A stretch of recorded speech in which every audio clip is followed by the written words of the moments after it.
شوہر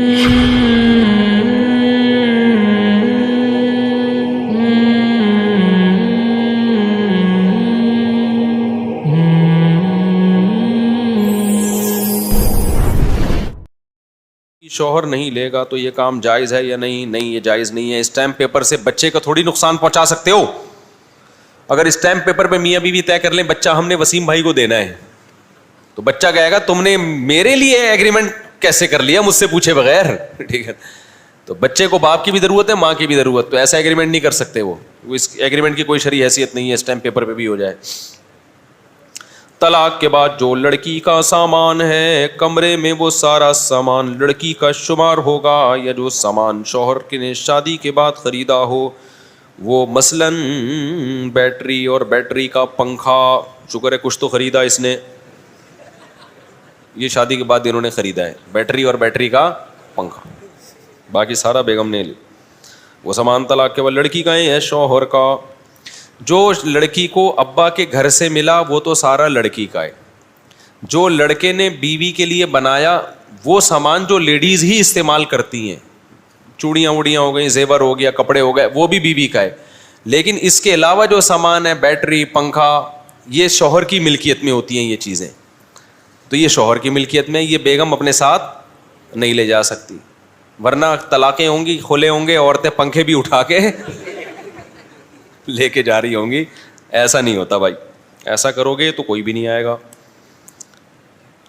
بیوی کو اس طرح کہنا کہ تجھے 3 طلاق، تو کیا اس سے طلاق ہوگی؟ اس سے بھی نہیں ہوگی تو پھر کس سے ہوگی میرے بھائی؟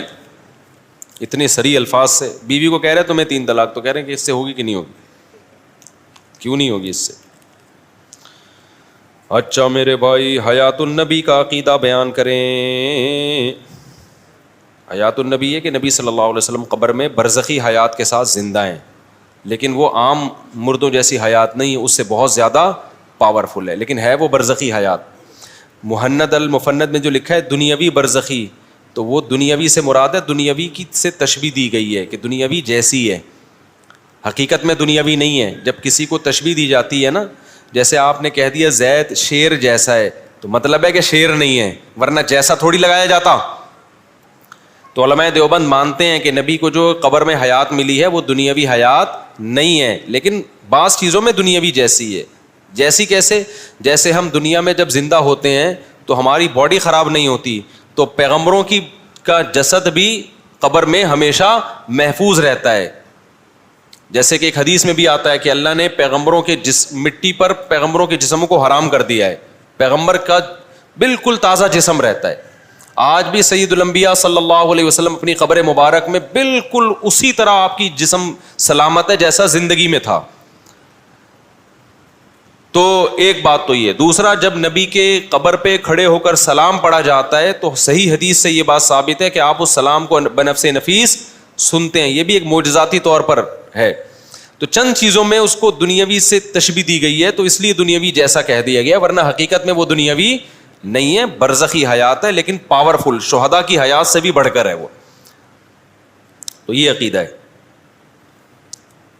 مفتی صاحب، کیا کسی گناہ سے نیکیاں ضائع ہو جاتی ہیں؟ جی ہاں، ہو جاتی ہیں. زید ابن ارقم رضی اللہ تعالیٰ عنہ نے ایک معاملہ کیا، وہ سودی لین دین تھا، ان کو پتہ نہیں تھا کہ یہ سود ہے.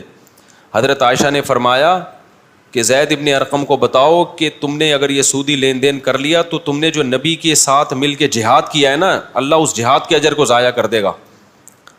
تو جیسے نیکیاں برائیوں کو کھاتی ہیں، برائیاں نیکیوں کو کھاتی ہیں، تو یہ دونوں ایک دوسرے کو کھا کے ختم کرتے ہیں.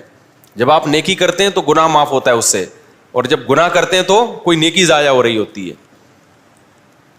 گردے کے مریض کے لیے روزے کا کیا حکم ہے؟ روزہ رکھنے سے اگر اس کو نقصان ہو رہا ہے تو چھوڑ سکتا ہے بھائی، ورنہ نہیں چھوڑ سکتا. مفتی صاحب، میرے ایک رشتہ دار، یہ جو میں ٹون چینج کر لیتا ہوں نا تھکاوٹ کی وجہ سے، وہ خاتون نے پوچھا نا طرز کیوں بدل دیتے ہیں، تو طرز اس لیے بدلتا ہوں تاکہ پڑھ لوں، میں سر لگا کے ذرا پڑھ لیا جاتا ہے آرام سے. دیکھو وہ مجبوری میں اسٹائل بنتا ہے نا. مفتی صاحب، میرے ایک، اب میں ایسے خبر نامے کی طرح پڑھوں گا تو گلا بھی تھکے گا اور ٹینشن بھی ہوگی. وہی پھر آ رہا زیادہ سر آ رہا ہے. مفتی صاحب میرے ایک یہ کیا لکھا ہے یار پتہ نہیں, رشتے دار کی بیٹی طلاق یافتہ ہے اور اس کے والد صاحب بھی نہیں ہیں, تو میں نے اپنے گھر میں کہا ہے کہ میں نکاح اس لڑکی سے کر دو میرا نکاح. تو اس بات پر میرے والد صاحب کہنے لگے کہ ہم نہیں کریں گے, ہمارا نام خراب ہوگا, ہماری بدنامی ہوگی. تو آپ بتا دیں میں کیا کروں؟ میری عمر 25 سال ہے اور اس لڑکی کی عمر 28 سال ہے, میرا اپنا کاروبار ہے. بھائی بدنام والد صاحب کو بتا دیں, بدنام نہیں ہوں گے, عزت ہوگی عقل مندوں کی نظر میں. ایک طلاق یافتہ سے شادی کی ہے, ان سے ملی ہے, باپ بھی فخر سے بتایا یار میرا بیٹے نے شادی کس سے کی ہے, طلاق یافتہ. تو یہ عزت کی بات ہے, یہ ذلت کی بات نہیں ہے. دوسری بات یہ کہ ایک اور شادی بھی کر لینا, ابا کو بتا دیں 4 شادیاں کر لینا, تو اس سے عزت سوسائٹی میں اور زیادہ بڑھنی چاہیے. بڑھے گی پھر بھی نہیں, لیکن بڑھنی چاہیے, ٹھیک ہے نا. تو ابا کو سمجھائیں, ابا مان جائیں گے انشاءاللہ. اور یہ عزت کی یہ ایسی ہے نا, شادی کرو جہاں سمجھ میں آ رہا ہے. جن لوگوں نے عزت کی خاطر بیٹھے ہوئے ہیں نا, عزت بھی گئی اور شادی بھی نہیں ہوئی. عزت آنے جانے, ہمارے شاگرد ہمارے کلاس فیلو تھے مدرسے میں, بڑے فری اسٹائل تھے وہ, اب بھی ہیں, اب تو ٹیچر بن گئے, 20 سال سے پڑھا رہے ہیں جامعۃ الرشید میں. کلاس فیلو تھے ہمارے نا.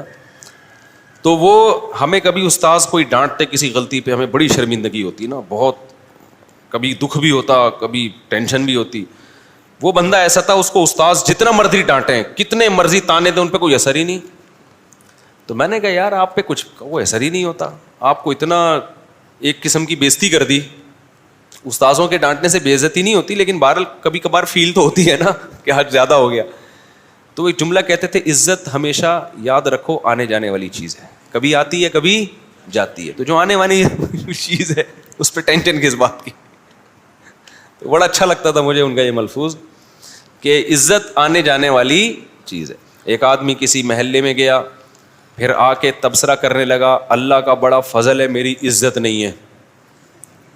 لوگوں نے کہا یار یہ تو غم کی بات ہے کہ تیری عزت نہیں ہے, خوشی کیوں منا رہا ہے؟ کہہ رہے عزت ہوتی نا تو آج بہت ذلیل ہو جاتا, میں کچھ ایسا کام کر لیا ہے جس سے کیا ہو جاتا, لیکن چونکہ عزت ہے ہی نہیں لہذا ذلیل بھی نہیں ہوئے. الٹا کام کرنے سے عزت دار آدمی ذلیل ہوتا ہے نا, جو پہلے سے ذلیل ہو وہ ذلیل ہوتا ہے. بولو نا. دیکھو میں نے جب دوسری شادی کی تھی میں بہت ذلیل ہو گیا تھا, طبیعت سے ذلیل ہوا تھا میں. جب ہو گیا نا پھر تیسری پہ وہ ذلیل نہیں ہوا میں, کیونکہ وہ جو جتنا ہونا تھا وہ میں دوسری پہ بولو ہو چکا تھا. تو پھر جب تیسری کی تو پھر نہیں ہوا میں ذلیل, کیونکہ وہ ہو چکا تھا میں ذلیل. لوگوں نے کہا تو کتے کو کتا بولو, کتے کو بے عزتی محسوس ہوگی نہیں ہوگی, وہ تو ہے ہی کتا. اس کو پتا ہے یار میں تو کتا ہوں, کچھ اور بولو گے تو چوہا بولو گے تو شاید اس کو غصہ آ جائے. تو کچھ کام میں نہیں کہہ رہا کہ ذلیلوں والے کام کرنا شروع کر دو, لیکن کچھ کام ایسے ہوتے ہیں کہ وہ ہوتے اس میں عزت ہے لیکن لوگوں کو اس میں ذلت محسوس ہو رہی ہوتی ہے. تو ایک دفعہ کر لو, آپ وہ کر کے جتنی بے عزتی ہونی ہے ہو جائے گی, اس کے بعد آپ بے عزتی لیس ہو جاؤ گے, ٹھیک ہے نا. پھر وہ کام کرنے سے بے عزتی نہیں ہوگی. تو آپ یہ جو صاحب ہیں اس بیوہ سے شادی کر لیں, یہ طلاق یافتہ سے, ایک دفعہ طبیعت سے بے عزتی ہو جائے گی, پھر جتنی بھی شادیاں کریں گے بے عزتی نہیں ہوگی, کیونکہ عزت ہوگی ہی نہیں تو بے عزتی کا خوف بھی نہیں ہوگا. ایک دفعہ کر لو, لیکن بیویاں مل جائیں گی آپ کو. یہ ٹائٹ ہو جائے گا کہ نہیں ہو جائے گا؟ ہم لوگ بچپن میں ٹائٹ کو بولتے تھے ٹینٹ ہو گیا, ٹینٹ. بچپن میں ہم بولتے تھے ٹائٹ کو کیا ہو گیا, ٹینٹ ہو گیا. تو وہ مجھے وہی لگتا ہے کہ ٹینٹ ہو جائے گا, ٹینٹ. اچھا میرے بھائی, میرا ایک دوست تائیوان میں ہے, انہوں نے مجھے ایک مدرسے کے لیے پیسے بھجوائے ہیں, میں نے ان کا شکریہ ادا کیا تو انہوں نے کہا کہ آپ کو